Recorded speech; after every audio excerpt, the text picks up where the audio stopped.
All right, here's the Foxi moped with the Sachs 504 engine, and this is kind of I'm doing this video kind of out of order because I really had a build video where I broke it down. But long story short, that head is an aftermarket head. I mean, a used head I got from eBay.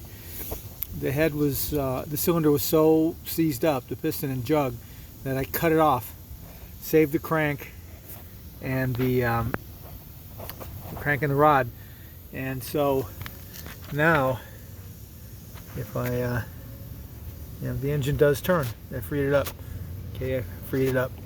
Okay, freed it up, and I mounted the engine. You can see the newer bolts in there. It's loose, but it's mounted, you know.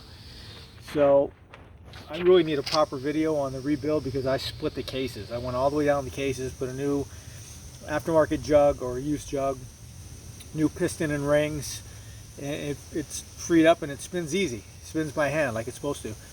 Now, next thing is I was trying to get spark. This is not very good wiring, but I figured I would be able to get spark if I could put the points and flywheel in there, clean the points. They weren't dirty at all. But who knows how bad that stuff in there is, the condenser and all that stuff.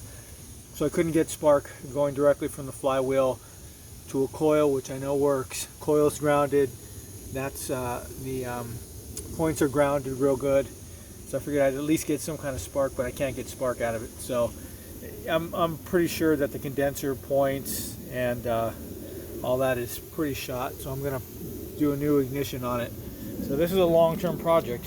You know, somebody else could, like Cornped, could turn this thing around in a day or a week or whatever, but I'm not him.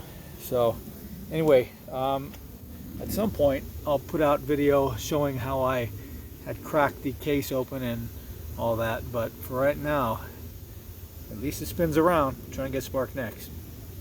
OG Big T out of here.